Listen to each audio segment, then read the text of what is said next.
parler en français. Je voudrais, au nom du peuple sénégalais, au nom de la diaspora sénégalaise, interpeller la communauté internationale en général, mais particulièrement l'État français. Je voudrais, et je sais qu'ils sont au courant, le président Emmanuel Macron, le gouvernement, son gouvernement, mais l'ensemble des services secrets français, la DGSE, la DGSI, le ministre de l'Intérieur français, le ministre des Forces armées français, le Premier ministre français, le président de la République française. C'est au nom du peuple sénégalais que je vous interpelle sur une situation extrêmement grave. De quoi il s'agit? Nous savons que le président Macky Sall a reçu la présidente du parti dénommé Rassemblement National, qui est la nouvelle appellation du parti extrême droite Front National, dirigé par Marine Le Pen. Cette même Marine Le Pen a été reçue le 18 janvier 2023 à Dakar par Macky Sall. Nous aurions entendu dire que Macky Sall aurait remis à Marine Le Pen 12 millions d'euros sans raison. Cette information nous vient de l'ancien Premier ministre du Sénégal, en l'occurrence M. Hadjibou Soumaré, sous Abdoulaye Wade.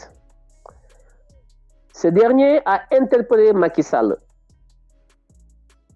pour lui demander de répondre à une série de questions, parmi lesquelles les 12 millions d'euros qu'il aurait remis à Marine Le Pen lors de son audience au Sénégal le 18 janvier 2023. Mais M. Hadjibou Soumaré a aussi interpellé le président Macky Sall pour l'inviter à répondre sur des rumeurs selon lesquelles le président Macky Sall serait décidé à ne pas tenir les élections au mois de février 2024. Les élections présidentielles. Macky Sall aurait décidé de ne pas tenir donc l'élection et de repousser la date. Entre autres questions.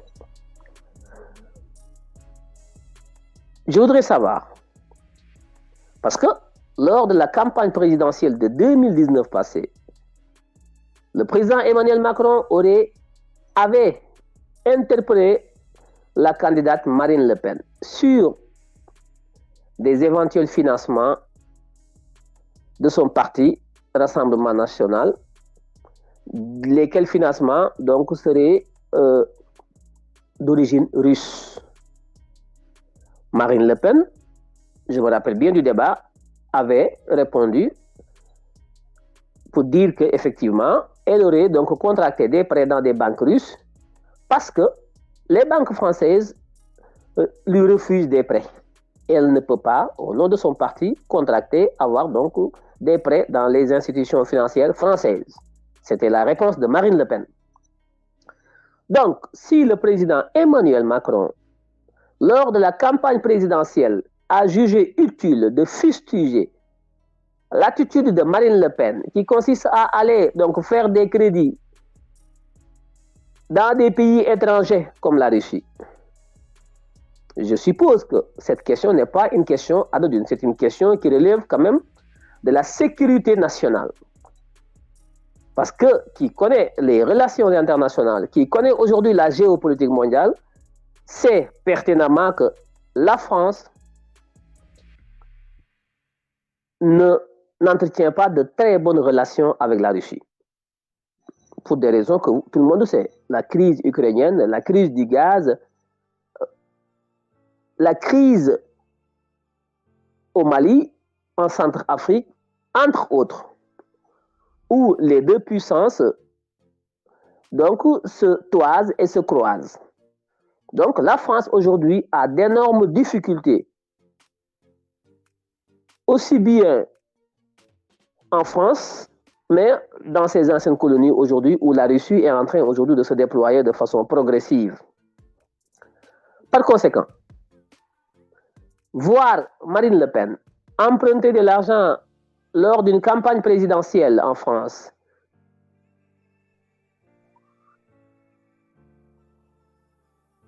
et quelque chose qu'il faut voir sous l'angle de la sécurité nationale.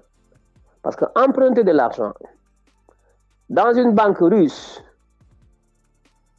qui appartient à des lobbies avec des liens, des lobbies qui ont des liens avec donc le pouvoir russe, peut demain influencer les décisions de Marine Le Pen, présidente de la République française. C'est une possibilité. C'est la raison pour laquelle Emmanuel Macron avait jugé utile de poser le débat publiquement lors de la campagne pour que les Français sachent qui est Marine Le Pen, qui finance Marine Le Pen, pourquoi Marine Le Pen ne peut pas se faire des crédits en France et qu'elle soit obligée d'aller emprunter de l'argent dans des pays que certains Français jugent des pays ennemis. C'est une question. Donc, si aujourd'hui, Emmanuel Macron, président de la République française, avait jugé dangereux que Marine Le Pen aille chercher un crédit en Russie, je ne pense pas que Marine Le Pen, je ne pense pas que le même Emmanuel Macron soit aussi heureux, soit aussi content d'entendre que Marine Le Pen aurait reçu 12 millions d'euros de Macky Sall, le président de la République du Sénégal. Je ne pense pas que Emmanuel Macron apprécie ce geste de Macky Sall. C'est mon point de vue. Le contraire m'aurait surpris. Mais je pense que Emmanuel Macron ne peut pas apprécier cette posture, ce geste, ce fait qui consiste à octroyer officieusement 12 millions d'euros à un parti raciste, un parti xénophobe, un parti qui prône donc l'extrémisme en France, un parti qui est un parti donc anti-étranger. Par conséquent, je voudrais inviter le peuple français dans son ensemble, inviter le gouvernement français, inviter les hommes d'affaires français, inviter les institutions financières françaises, inviter le FMI et la Banque mondiale. Mais inviter particulièrement, et ça, nous poserons des actes. Au-delà donc de l'appel, nous allons procéder à une requête que nous allons déposer au niveau du parquet national financier français, le PNF français. Le parquet national financier a été créé en 2013 en France pour traquer toute la mafia financière, toutes les transactions nébuleuses financières des lobbies comme ceux de Macky Sall et de Marine Le Pen. Nous allons donc déposer des requêtes au niveau du pôle financier, du pôle national financier français, pour qu'une enquête soit ouverte par rapport à cette interpellation de l'ancien Premier ministre, M. Hadjibou Soumaré. Parce que Macky Sall n'a pas répondu à la question et qui ne dit rien consent. Comme il a été interpellé sur un éventuel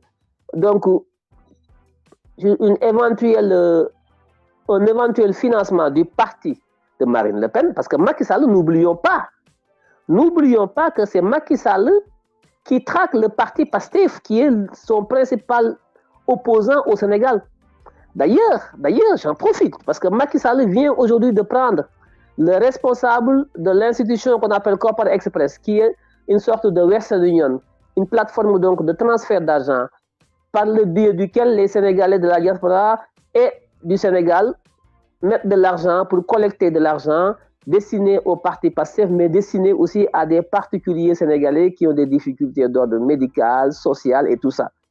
Donc, Macky Sall, ayant vu les Sénégalais contribuer des centaines de millions pour financer le parti PASTEF, à travers la plateforme copperexpress.com, Macky Sall vient d'interpeller le responsable de Copper Express au Sénégal, qu'il a emprisonné. Sans aucune raison, sinon celle de vouloir couper le financement à un parti politique de l'opposition. Il traque d'ailleurs même les transactions des Sénégalais de la diaspora via la plateforme pour juste trouver des failles qui lui permettent de dissoudre le parti d'opposant, parce que la loi sénégalaise interdit que les partis politiques sénégalais soient financés par de l'argent étranger. Par conséquent, Macky Sall lui-même, qui traque les financements du parti politique de l'opposition qu'on appelle PASTEF, Macky Sall est en train de traquer les finances de son principal opposant, qui est le président du parti PASTEF aujourd'hui. Macky Sall est sur le point de vouloir trouver des failles sur le financement participatif de PASTEF pour trouver le prétexte de dissoudre le parti. Eh bien, c'est ce même Macky Sall qui finance le parti de Marine Le Pen, le parti de l'extrême droite français, le Rassemblement national, à hauteur de 12 millions d'euros, selon les propos de l'ex-premier ministre sénégalais, M. Hadjibou Soumaré, qui est un inspecteur du Trésor de surcroît. Il faut que ça soit précis. Macky Sall est interpellé. Et j'invite le gouvernement français, le ministre des Finances français, le TRACFIN français, le parquet national financier, la DGSE, la Direction générale de la sécurité extérieure, la Direction générale de la sécurité intérieure. J'interpelle l'ensemble des leviers de contrôle financier français à s'autosaisir sur ce dossier pour savoir ce qu'il en est exactement. Parce que si Macky Sall ne veut pas que son opposition soit financée par l'extérieur, il n'a pas le droit de financer des partis politiques français de l'extérieur. On ne peut pas vouloir une chose et son contraire. Macky Sall est une calamité. Et j'interpelle le gouvernement français, à la tête duquel se trouve le président Emmanuel Macron, pour qu'il prenne ses dispositions d'ores et déjà. La France doit s'exprimer clairement sur les postures dangereuses que Macky Sall prenne, notamment sur la question du troisième mandat, mais sur la question du financement du parti d'extrême droite français. Le président Emmanuel Macron est invité. Nous ferons le nécessaire au niveau des médias pour sensibiliser l'opinion publique française, de manière à ce que le président de la République française s'exprime sur cette question. Nous ferons le nécessaire.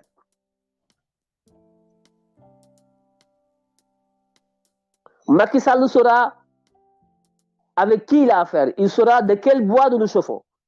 Il joue avec le feu. Il pense que les relations internationales, c'est un jardin d'enfants. Non, ça ne marche pas comme ça.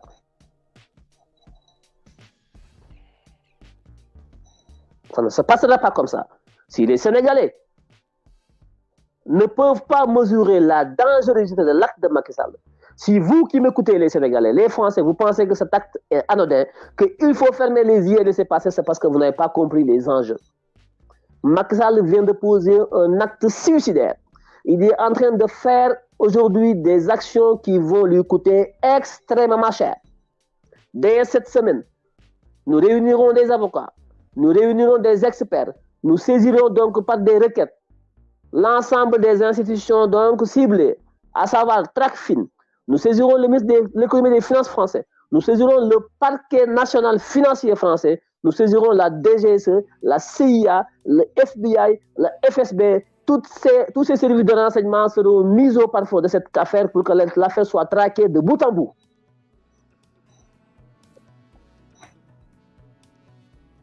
Le Sénégal est un pays pauvre dont le budget ne peut être trouvé si on n'a pas de l'aide publique au développement. Si on n'a pas de l'appui budgétaire, on ne peut pas boucler le budget. Comment dans un tel pays où on peine à boucler un budget public, le président de la République peut se permettre d'offrir 12 millions d'euros à un parti politique français? Alors que c'est la France qui, lors de nos budgets, de l'élaboration de nos budgets, nous fait ce qu'on appelle un appui budgétaire. Pendant que la France nous appuie budgétairement, eh bien, Macky Sall, lui, trouve le kilo d'offrir 8 milliards de francs CFA, 12 millions d'euros, à un parti politique français d'extrême droite. Je pense qu'il est temps que Emmanuel Macron soit beaucoup plus clair, beaucoup plus explicite vis-à-vis des Sénégalais. S'il ne veut pas subir le syndrome du Mali, le syndrome du Burkina, le syndrome du Niger, le syndrome de la Centrafrique, le syndrome de la Guinée, et tout récemment, ce qui s'est passé donc au Gabon, ce qui s'est passé au Congo, ce qui s'est passé particulièrement à la République démocratique du Congo. Nous avons vu les vidéos. Et cela risque de continuer ainsi si Emmanuel Macron, qui dirige la France, ne décide pas d'être explicitement clair dans les relations de la France avec un certain nombre de pays africains. Il est temps.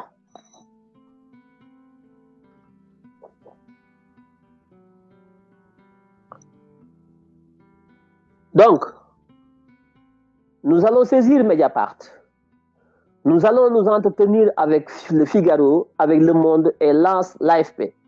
L'agence France Presse sera saisie de cette question parce qu'il ne s'agit pas seulement d'une question sénégalaise. Il ne s'agit pas seulement du côté sénégalais. Les Français ont intérêt à savoir qui finance Marine Le Pen parce que Marine Le Pen est un parti d'extrême droite contre lequel beaucoup de Français se battent. Donc, c'est une problématique qui concerne deux pays et deux peuples. Le peuple français a intérêt à savoir qui finance le parti d'extrême droite. Est-ce que cela est conforme à la loi? Est-ce que le mode de financement du parti Rassemblement National via Macky Sall avec une mallette de 12 millions d'euros, est-ce que c'est un mode de financement accepté par la loi française? Nous allons savoir si c'est le cas ou pas. Nous allons nous autosaisir avec des Français pour porter des plaintes, pour porter l'affaire au niveau donc des institutions financières françaises, de façon à ce que la justice s'autosaisit de cette affaire. Et cette enquête va révéler au peuple sénégalais aussi jusqu'où Macky Sall est mené dans cette affaire.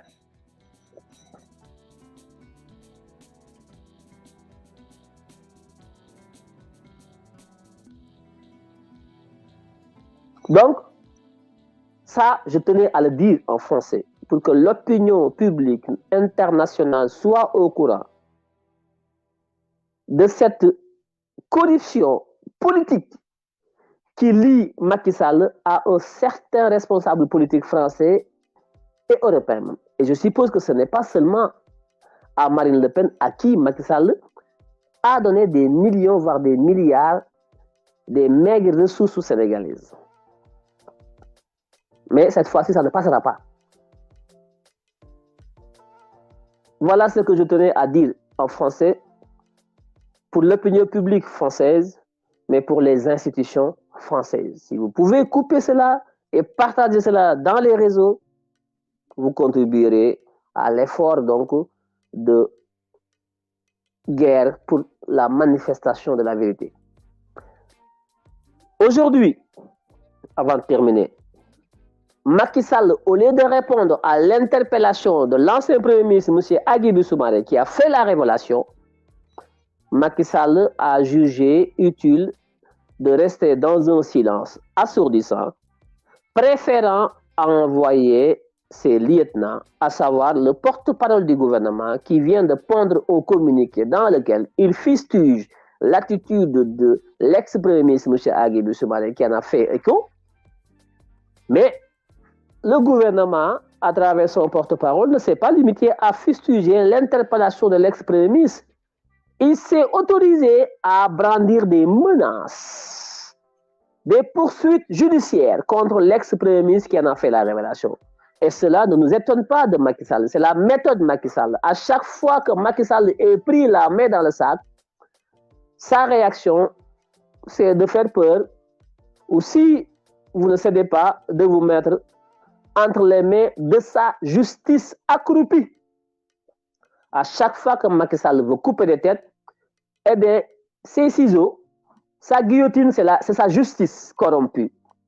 Donc, le gouvernement vient de pondre un communiqué dans lequel il fustige l'interpellation de l'ex-premier ministre sur cette affaire dangereuse, mais menace de porter l'affaire devant la juridiction, celle de Macky Sall, qui condamne pour Macky Sall, qui donc libère pour Macky Sall. La justice sénégalaise est aujourd'hui aux ordres, comme déjà le président Emmanuel Macron l'a dit à Kinshasa, devant le président Tshisekedi. Vous peinez à avoir aujourd'hui une justice normale, vous peinez à avoir une souveraineté militaire, économique, sociale depuis 1994. Après, vous êtes là à dire que ce sont les autres, c'est l'extérieur, c'est la France, mais vous avez des difficultés pour pouvoir aujourd'hui consolider vos États, vos institutions. Parce qu'il y a des gens qui ne sont pas propres, qui sont corrompus, et qui sont aujourd'hui à l'origine de tout ça, mais qui sont nommés, qui sont dans le gouvernement, qui sont avec vous, monsieur le président. Donc vous ne pouvez pas à chaque fois vous dédouaner en disant que c'est la France, c'est la main extérieure. Il y a aussi un certain nombre de responsabilités que vous devez régler à votre niveau. Emmanuel Macron a parfaitement raison. Il a fini par dire au président Tshisekedi qu'effectivement, vous ne pouvez pas consolider vos pays, avoir une démocratie normale si vous n'avez pas une justice qui passe. La justice ne passe pas chez vous. Alors que chez nous, Emmanuel Macron qui parle en France, la justice passe. La justice juge les présidents, la justice juge les gens corrompus, la justice les condamne. Donc, si la justice passe en France et que la justice ne passe pas à Kinshasa, la justice ne passe pas à Dakar, c'est normal que, effectivement, ces situations perdurent. Donc, comme Emmanuel Macron sait que la justice ne passe pas dans la plupart des pays africains, il est temps que la France, Emmanuel Macron, prenne ses responsabilités pour conditionner sa coopération militaire, économique et financière à un certain nombre de respect de la loi. La justice doit être indépendante, elle doit passer dans les pays africains comme elle passe aux États-Unis, comme elle passe en France, comme elle passe en Italie, comme elle passe partout. Et Emmanuel Macron, vous venez de le dire, vous savez que la justice ne passe pas dans la plupart des pays africains. Eh bien, qu'est-ce qui vous empêche de conditionner vos aides, vos coopérations à une justice qui passe? Parce que vous l'avez dit, il n'y a pas de démocratie, il n'y a pas d'économie, il n'y a pas de stabilité, il n'y a pas de paix dans le pays où la justice ne passe pas. Et ce n'est pas seulement à Kinshasa où la justice ne passe pas. La justice ne passe pas à Dakar, Emmanuel Macron. La justice ne passe pas à Dakar sur Macky Sall, monsieur le président Macron. Ça, il faut le savoir aussi. Ou bien si elle passe à Dakar, c'est pour Macky Sall que ça passe. Elle ne passe que pour Macky Sall. Mais la justice ne passe pas à Dakar, monsieur Macron. Si elle passe, c'est pour le bénéfice de Macky Sall et de ses sbires. Mais la justice ne passe pas à Dakar.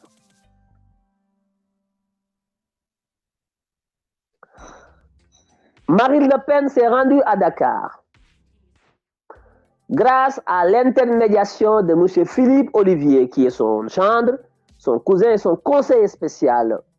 Marine Le Pen s'est rendue à Dakar grâce à l'entremise de M. Philippe Ollivier, que Macky Sall le connaît très bien. Philippe Ollivier est un ami des Russes. Il est très introduit à Moscou. Donc, nous interpellons les services secrets français à fouiller, à fouiner les rapports qu'il y a entre Marine Le Pen, M. Philippe Ollivier, Macky Sall et des oligarques russes autour de Vladimir Poutine. Ça, c'est ce que je vais ajouter dans mon interpellation avant de fermer cette parenthèse. Je le répète, j'invite les services secrets français à enquêter sur les rapports entre Marine Le Pen, Philippe Ollivier et un certain nombre donc de réseaux oligarques russes en rapport avec Macky Sall. Si vous cherchez, vous trouverez les liens qu'il y a entre Macky Sall, certains oligarques russes, Philippe Ollivier et Marine Le Pen.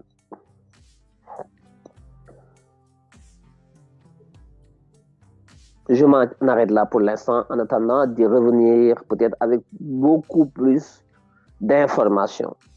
Nous allons nous saisir de cette affaire avec des amis avocats, des hommes d'affaires, des Français, des Sénégalais. Nous allons nous saisir de cette affaire pour interpeller les institutions financières officielles françaises pour qu'ils s'en saisissent. Je vous remercie.